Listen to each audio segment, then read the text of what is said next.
what we are seeing now, these terrible videos from Fasher, it is not new at all. It is a very old practices of this group RSF since the war broke in 2023. But at that time, the world didn't want to see this. Why? This is a big question. Are they waiting for the RSF to finish the mission?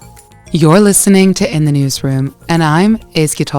In this podcast, we have conversations with colleagues and experts that go beyond the headlines. If you're following the crisis in Sudan, you know the situation is already horrific. But on October 26, 2025, the war reached a dark turning point. The city of Fasher was captured by rebel forces called the Rapid Support Forces, or the RSF. The capture of Fasher was followed by a wave of atrocities, mass killings, executions, and rampant sexual violence that has aid workers sounding the alarms. For this episode, we're asking, what is the significance of Fasher, and what does its fall mean for the future of the conflict?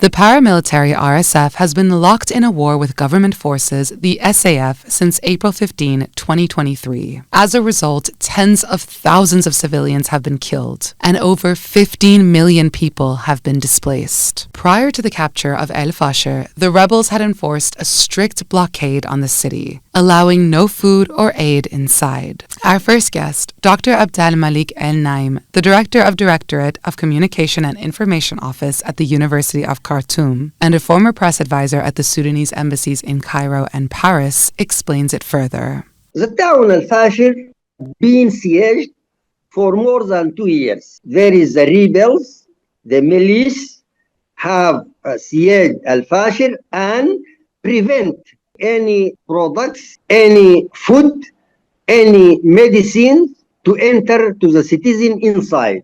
The government of Sudan, in cooperation with the force armies, exerts a high effort to introduce relief convoy inside Fasher.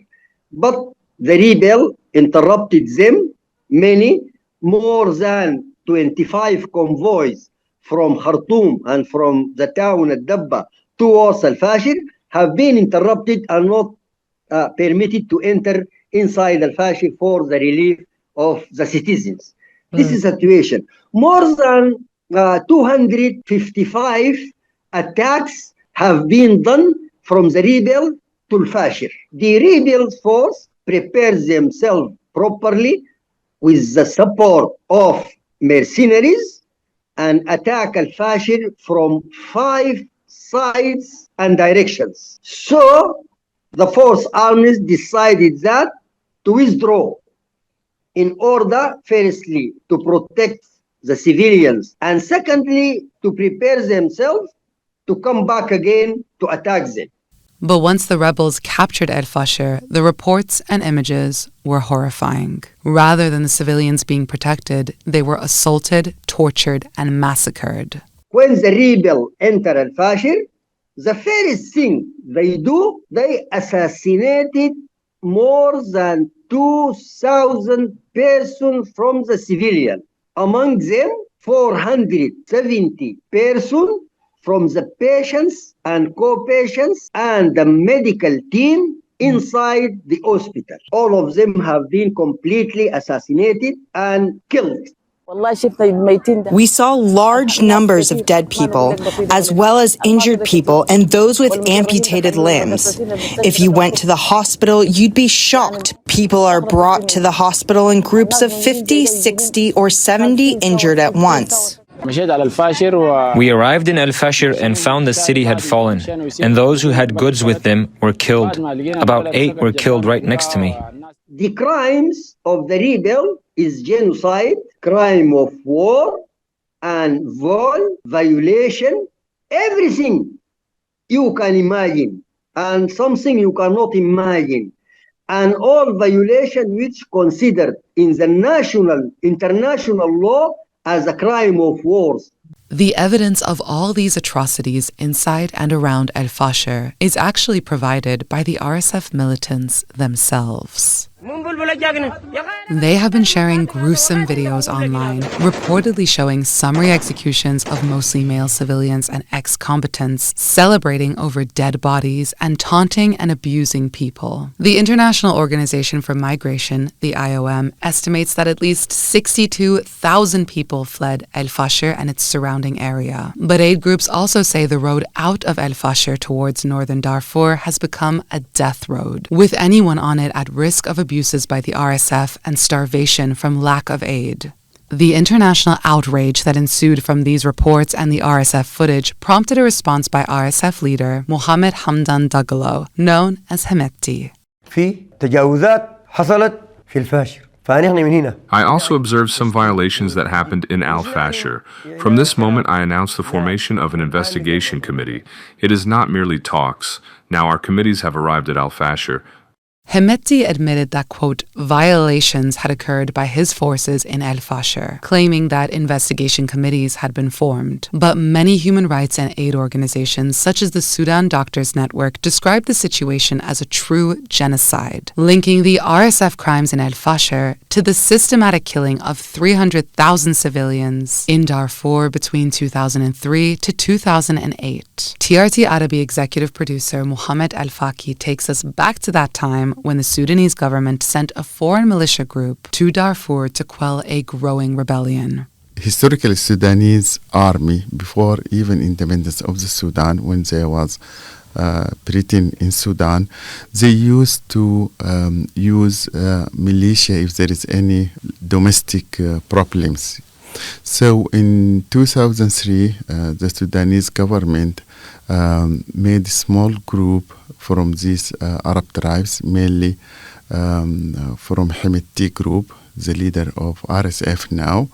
And these people, they try to control the rebellion movements there in Darfur at that time. This force was very limited, and it was under the control of the Sudanese army.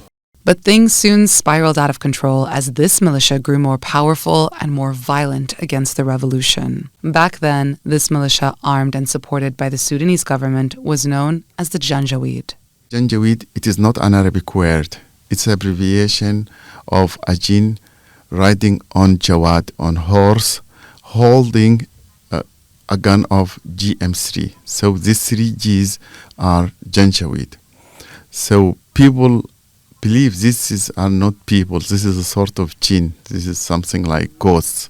These so-called ghosts were known for carrying out widespread atrocities in the region, including killings and rapes of civilians. And here's the thing. They are the same group responsible for the current atrocities. The RSF formed under ousted President Omar al-Bashir. Unfortunately, after 2019, after al-Bashir regime went away, the new government, under its umbrella, the RSF enlarged, and it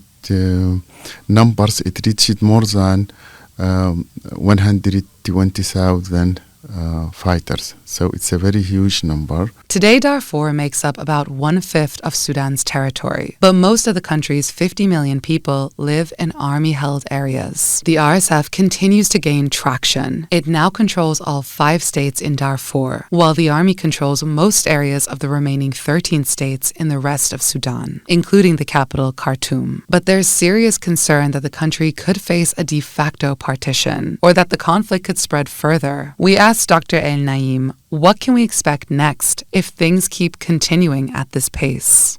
I'm not afraid of the extension of these rebels to other states of Sudan for many reasons. Firstly, the government now and the armed forces, supported by the people and by all, they are prepared themselves properly to attack them by the aeroplane. Secondly, the dialogue is going now during among the 4 committee and America. They want also to alleviate the situation by saying that we are going towards peace through dialogue. So they can also do something towards those in order not to be extended in other area.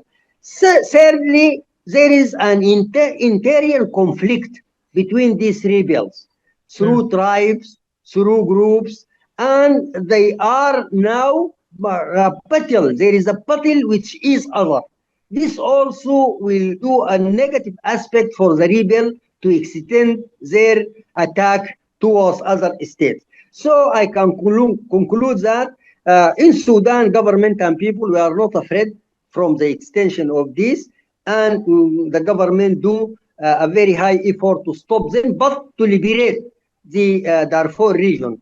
Al-Fashir, or the region of Darfur, it is economic, depends on many things. The exploitation of the minerals, of petrol, of the agriculture, livestock, all of these things are extended to many states in the country. Then it cannot be an independent region, or with no regard to every other things. The armed forces of Darfur itself, they are not declared any time the separation of Darfur region from Sudan, because they know well the economics of Darfur depends on the other states of Sudan for many reasons. So I'm not afraid of this. I am also want to add that there is a movement, armed movement from Darfur itself about 11, 12. All these, they are against now the rebel for occupying Darfur region. So they are also compact through their tribes by side and through their armed forces by other side to stop them and not to go far from this region.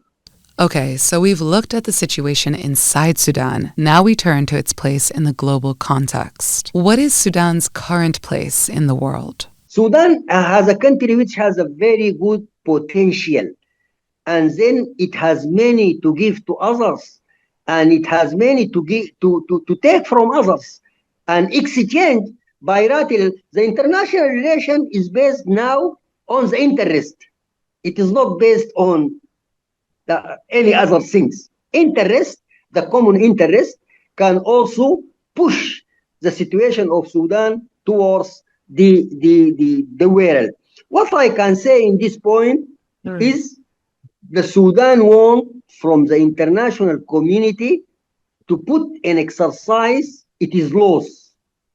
The laws which approved by the Security Council must be implemented on the case of Sudan.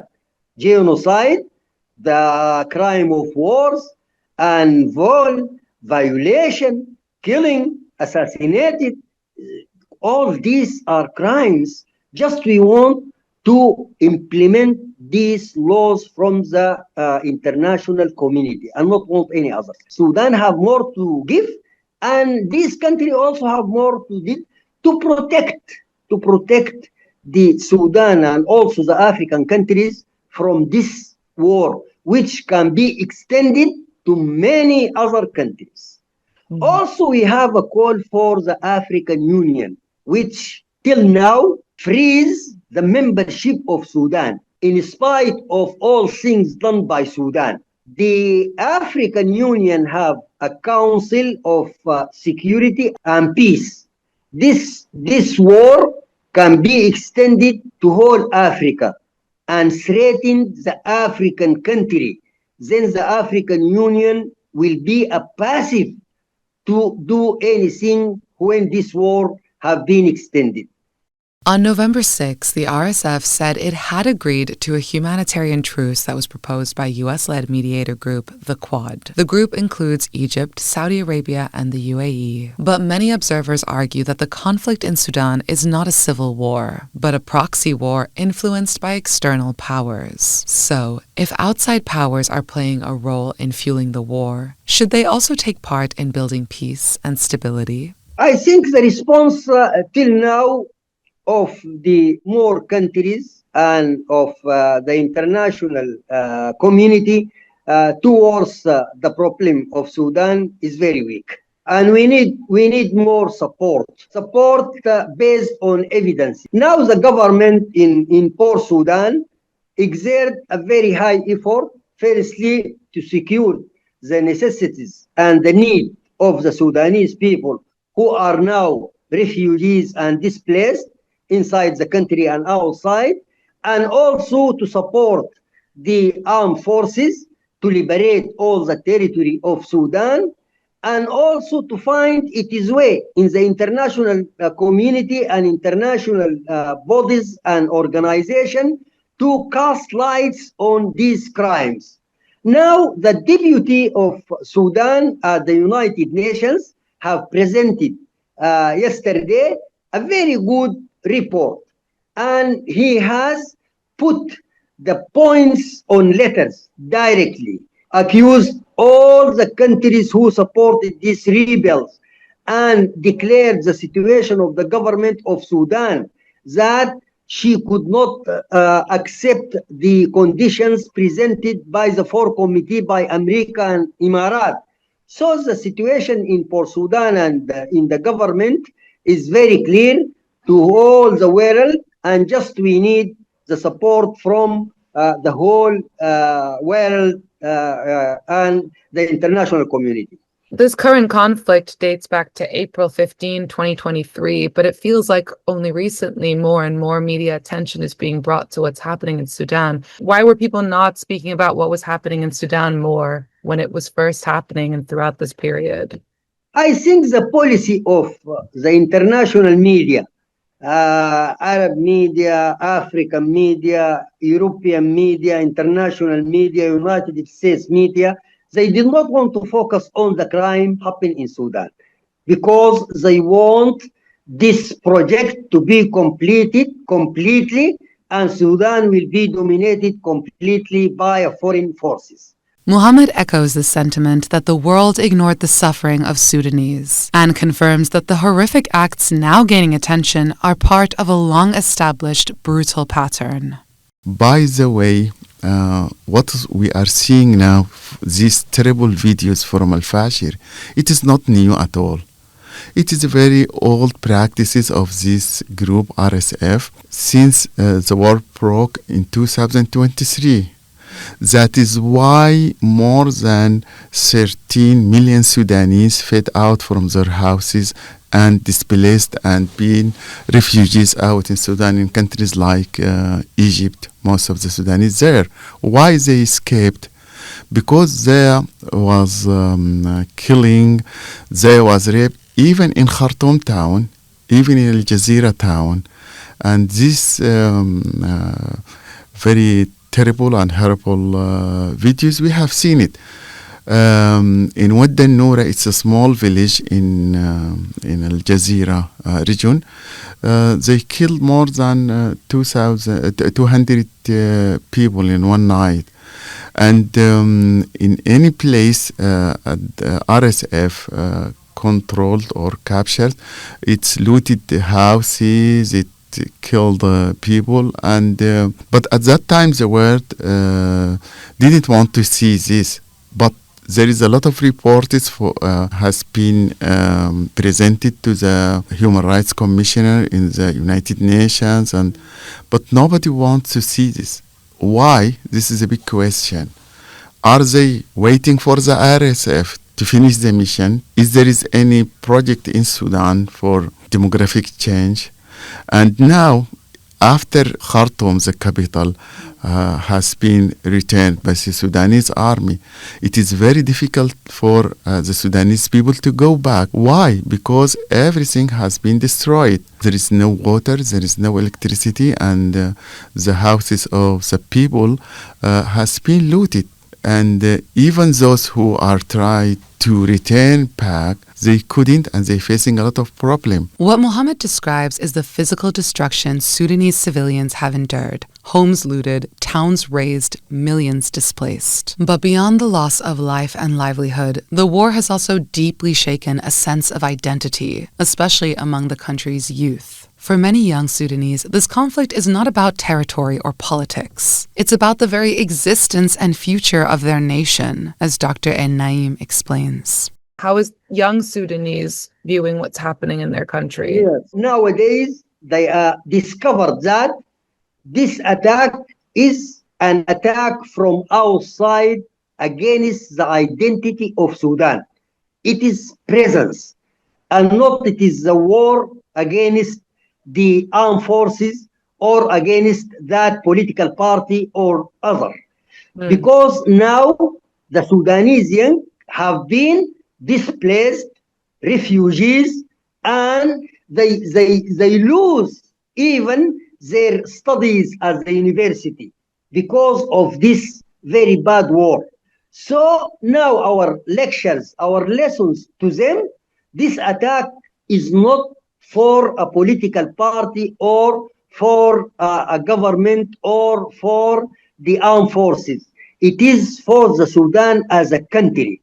The rebels who are supported from all these countries, from more than 17 African countries, and those mercenaries from Colombia, from Yemen, from many other countries, they have come to annulate Sudan from the international map of the Africa. So they have a very good awareness that this war is against them, against their presence. And now they are supporting the armed forces. The last word which I want to share is a call to international media, to international community, to look to what happened in Sudan as crime against human rights, against humanity, genocide, war, violation. It is not a matter of a war between two armed forces. It is a rebel against a legitimate government supported by the people. Then my call to the international media to focus on this crime. My call to the international community is to look to this crime as crime of humanity, to classify the rebel as a terrorist organization, to punish them, to put all things which can protect the civilians in Sudan and in all over country. The message is very important to look for Sudan as a country fully independent with the people who have a right to live peacefully. Thank you so much for your time. Thank you for being on the show with me. Thank you. As Dr. Elnaeem outlined, the fall of Fasher is less about immediate secession and more about solidifying the RSF's control, raising fears of an ethnically driven campaign that threatens Sudan as a unified nation. Reports of atrocities have intensified calls for an independent investigation and renewed criticism of the international community's inaction. Thanks for tuning in. Until next time, I'm Ezgi, and this was In the Newsroom. This was a TRT World podcast production. This episode for In the Newsroom was produced by me, Ezgi, and was edited by Nasrullah Yilmaz. Executive producer, Nasra Omar Bwana. Our production team also includes Afzal Ahmed, Khaled Selim, and Ahmed Ziya Gumus. Thanks for listening.